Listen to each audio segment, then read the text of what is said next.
এই ভূতের স্কুলটাতে আরো অনেক ভয়ঙ্কর জিনিস আছে, এগুলো আপনাদের কাছে দেখাবো।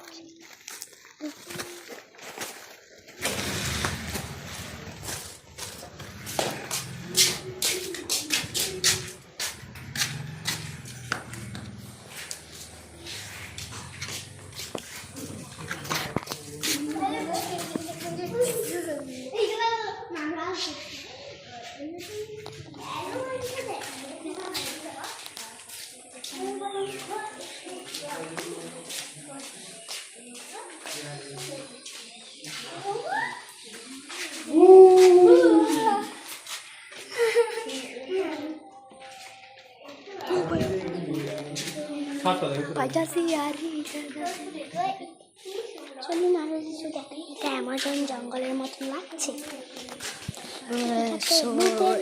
এটা তো হচ্ছে যে ভূতের ভিডিও, এটা অনেক ভয়ঙ্কর একটা ভূতের ভিডিও। সো এটাই ভূতের ভিডিও।